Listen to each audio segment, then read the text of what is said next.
Make it look as real as possible. Depending on the niche, it can be just setting up social profiles, or if I'm going in a niche that really needs you to look like an authority, I'll get a LinkedIn account. I'll buy the person's name.com to create a fake little like resume type website for them. And then of course I use this person does not exist.com to get a picture of somebody, because when you do HARO, they often want a picture. So I have to make it look as real as possible.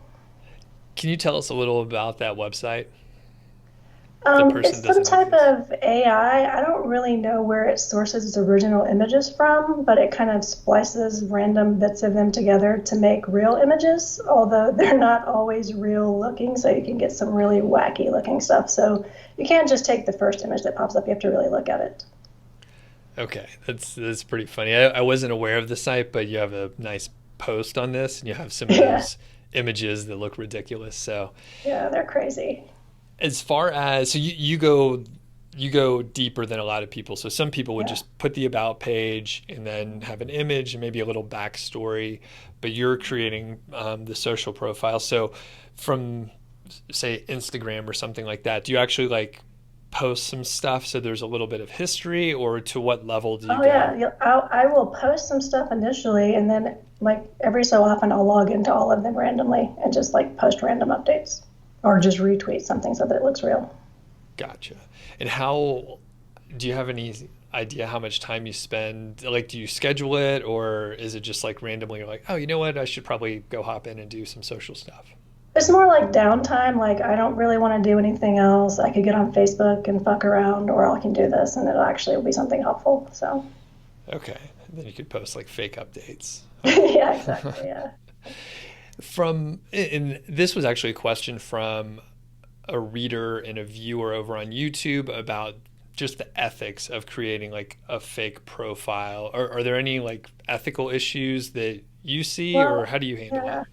Like I kind of hate it. Like I do it for like all of my sites, but I also kind of hate it because like I know that I'm only answering hero calls that I'm actually qualified to answer, but it kind of makes you think, is anything on the internet real? You know, because anybody can go get a fake photo and a fake LinkedIn and just answer things. So yeah, Okay. Yeah, it's definitely tough, and I think the person that asked the question, I think she came from a corporate background, so she has like a professional career and needed to keep things separate, which is exactly what right, I had to do. So I struggled with it a little bit, but like you're saying, you sort of have to have something in place. Otherwise, right. certain things don't quite make sense. Now, have you run into an issue where maybe you have to reveal your actual identity? Maybe you're making a payment or you're receiving a payment, and then you have to say, hey, you know what, this is not a real person. I'm using a pseudonym here. When I've paid for outreach links, I've just said I'm like the content manager because obviously the PayPal account is in my name. But I actually have a student who got their site into AdThrive, and she blogs under a different name. And AdThrive asked her like a million questions. How do you know this person? How are you associated with them? So that's something people should think about. Okay, that makes sense. Yeah, I never even thought of that, but I've used a similar thing that you've mentioned where you just say, hey, I'm on the content team. Yeah. There's teams behind stuff, so I think that's an easy answer most of the time. All right, so let's move to growing an existing site. Now, it sounds like you pretty much start your sites from scratch most of the time. Do Mm-hmm. you do you ever purchase sites, or yeah, just purchase sites to grow on your own?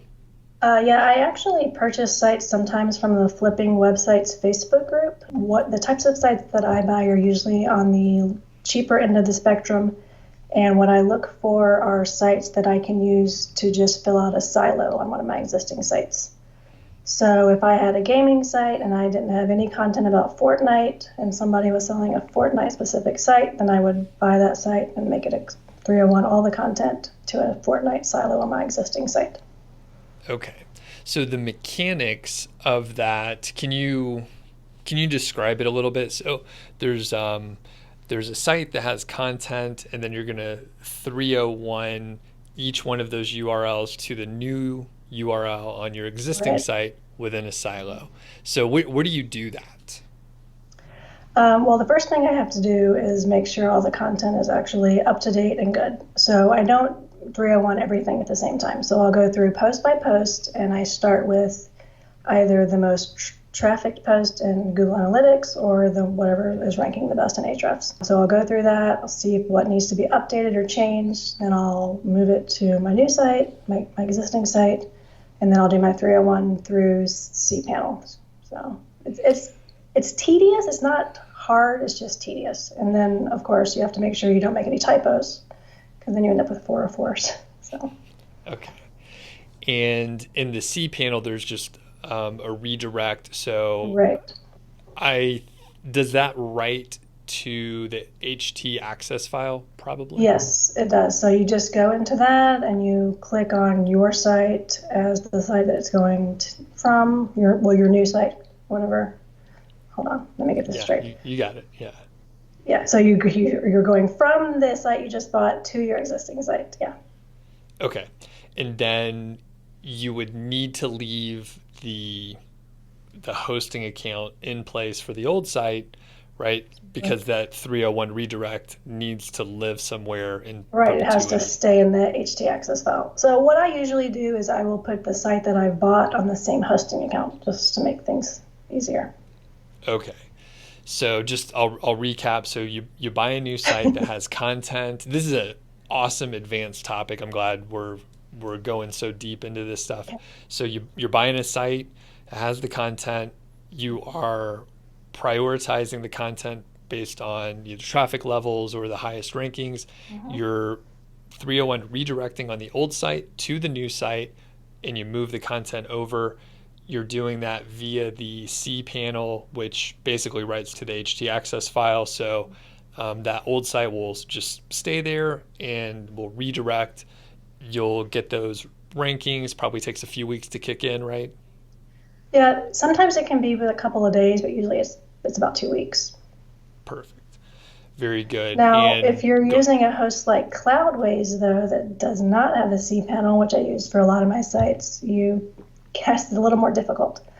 So you can either do it by hand and in your HT access file in your text editor on your site, on your computer. There's actually a website, too, where you can just kind of input it in and it'll pop it out for you as well, which I can get you that URL later because I don't know what it is off the top of my head.